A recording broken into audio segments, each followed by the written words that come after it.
Hello, everybody. Welcome back to Horror Trends. My name is Stephanie Bree, and today I'm doing something a little bit different. Today I'm starting my new series called Horror Icons, and as you noticed, I'm starting with Wes Craven.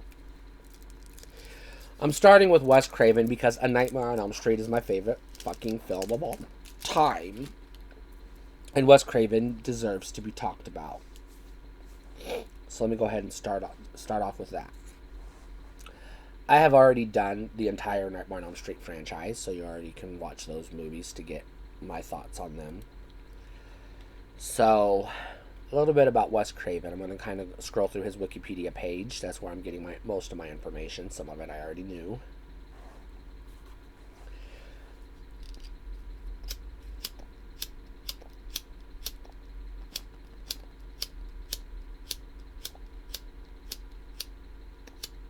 Oh my god, my lighter quit working. Shit, I gotta get another lighter. Wes Craven was born in 1939 and he died in 2015. Wes Craven had a tremendous impact on the horror franchise genre and community in multiple levels throughout his career.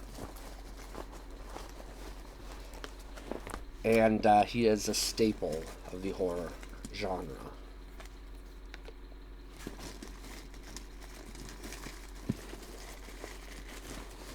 I know I have a lighter in here somewhere. There it is. And like I said, he created my favorite movie of all time, Nightmare on Elm Street.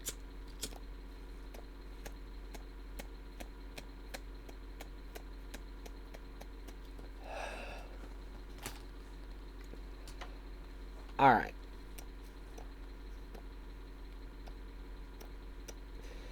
Now, even though he created the Nightmare on Elm Street movie, the first one, he did not have much involvement in the rest of the franchise. He wrote a draft for Nightmare on Elm Street 3 that they only used pieces of.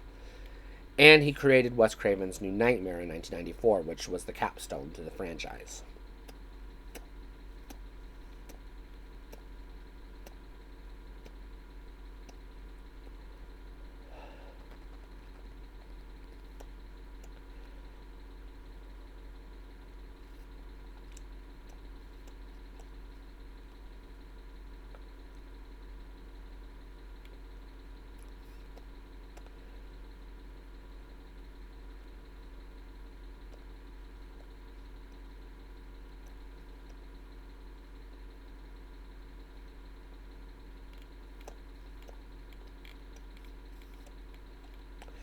So I'm going to scroll through his filmography and I'm going to touch on the different films that he's created. I'm going to start with his first film, The Last House on the Left.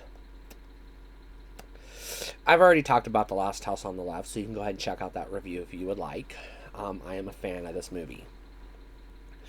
This movie is interesting for a lot of reasons, but a couple of bullet points I want to point out. First, it's interesting because it's his first movie.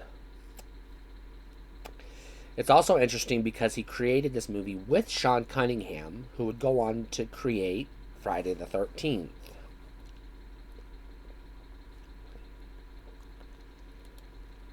And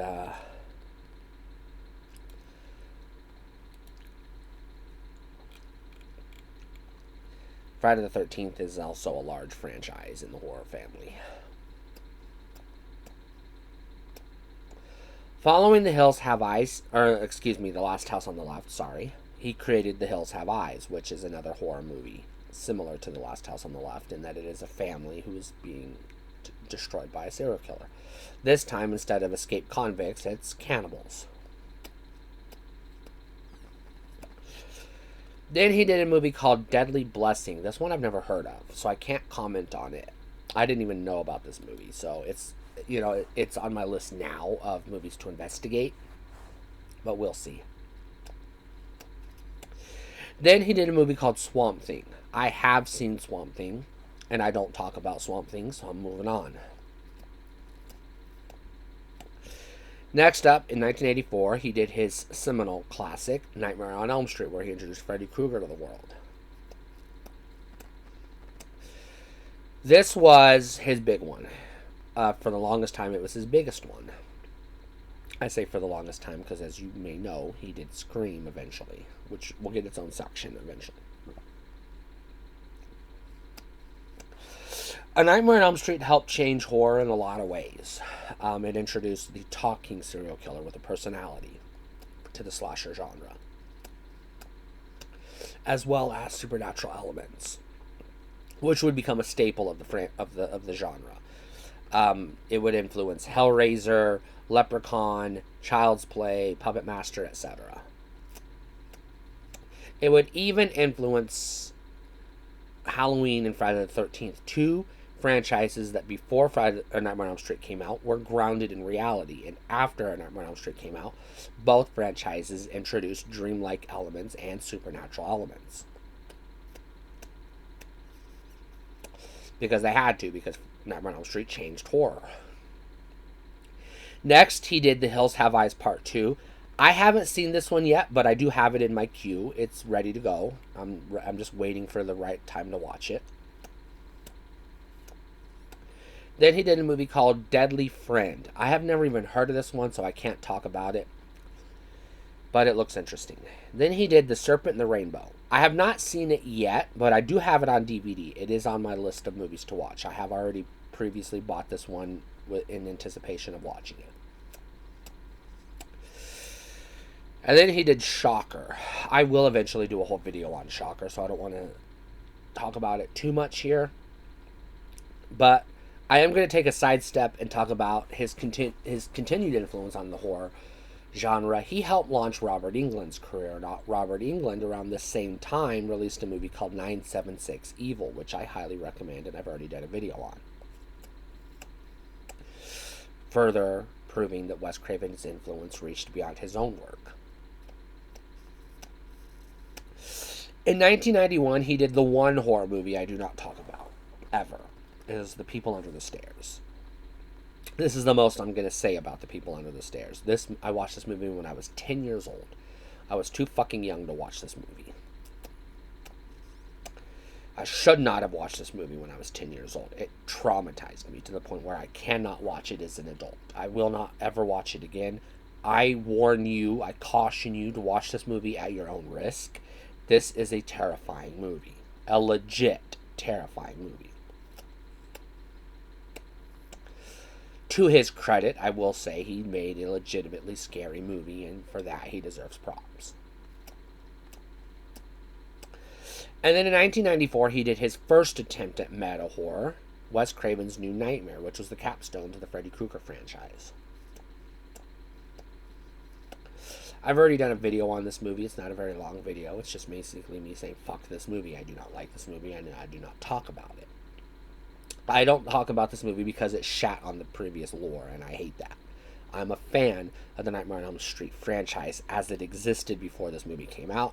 I do not like the meta concept of this movie. I do not like it reducing them to movies. I hate this movie. Then he did a movie in 1995 called Vampire in Brooklyn. I did watch this movie when I was a kid, but I do not remember it, and I only watched it because it had his name on it. And I had already seen Nightmare on Elm Street and People Under the Stairs and Last House on the Left and other Wes Craven movies, so I knew to check it out. Next, he did a couple of Scream movies. I'm going to set those aside for right now. Scream is going to get its own section towards the end of this video. Then he did a movie called Music of the Heart. This is one I've never heard of, so I know nothing about it. Then he did a movie called Cursed. Cursed is one I do have on DVD, and it's on my backlog, but I haven't got to it yet. And then he did a movie called Red Eye. I have seen Red Eye. The review is coming. I've already got the bullet points plotted out, so I already know what I'm going to talk about with this movie, but I haven't done it yet. And then in 2010, he did a movie called My Soul to Take, which I have never even heard of, so I know nothing about this one. And then his final film was Scream 4 in 2011. Now, he died in 2015, which means he wasn't doing much. He died of a brain tumor, so he was probably suffering in his final years. Which is sad in and of itself. So let's back it up and talk about his influences on horror. He did movies that changed horror forever on 3 separate occasions. The first one he did was The Last House on the Left. What this did was it launched a subgenre called rape revenge. So this was the first of the rape revenge movies, and it would eventually launch a subgenre that fortunately petered out for the most part. But he gets credit for helping launch that subgenre. And then, of course, he did A Nightmare on Elm Street in 1994, which changed the slasher genre forever. So this is the first time he changed the slasher genre forever. Slasher movies that came out after Freddy Krueger had to copycat Freddy Krueger. They had to have a villain with a personality. They had to have supernatural elements. Sometimes they had to have dream elements. And they had to go more into the backstory of the serial killers, because it wasn't just enough to know that they escaped from a mental hospital. They had to have a reason for being a serial killer, because Freddy Krueger had a backstory in the first movie, which was integral to the film. And then he changed horror again forever in 1996 when he released Scream and the Scream franchise. Scream is notable for two reasons. One, it reinvigorated the dying slasher subgenre. In the 90s, slashers were basically non-existent, or the ones that did exist were very stale and boring and not notable. Hardly at all. At least until Scream came along. Scream also introduced or solidified the concept of meta in horror. And also legitimized horror, humor in horror, but small doses of humor. Well, Freddy Krueger had humor in it as well, so, Scream doesn't necessarily get all the credit for that. But there it is. So, horror movies that came out after Scream pretty much had to be self-aware. So when you watch a modern horror movie, the people in the movie know they're in a horror movie. They might not know it's a movie, but they know, like, hey, if this was a horror movie, this is what we would have to do to survive, or if we do this, we'll die. This is most notably observant in the film Final Girls, which I've already talked about, and I highly, highly recommend. It is definitely influenced by Scream, as well as Nightmare on Elm Street, and heavily by Friday the 13th, of course. Scream is one of those franchises that is rare in that it doesn't have a dud in the whole series. They're all good. Some of them are better than others. Some of them aren't as good as others, but they're all good. They're damn good. I own every Scream movie on DVD, and I will continue to buy them as they continue to come out because I enjoy this franchise.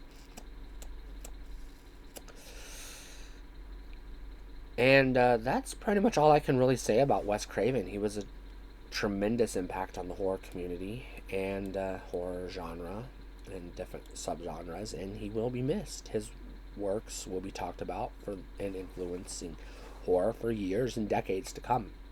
His career spanned 5 decades, which is rare for a horror director. He had influences all across the board. Every decade he created something that would influence or impact horror. And he did a damn good job of it. And he is definitely going to be missed. So, rest in peace, Wes Craven. You are missed and you are loved.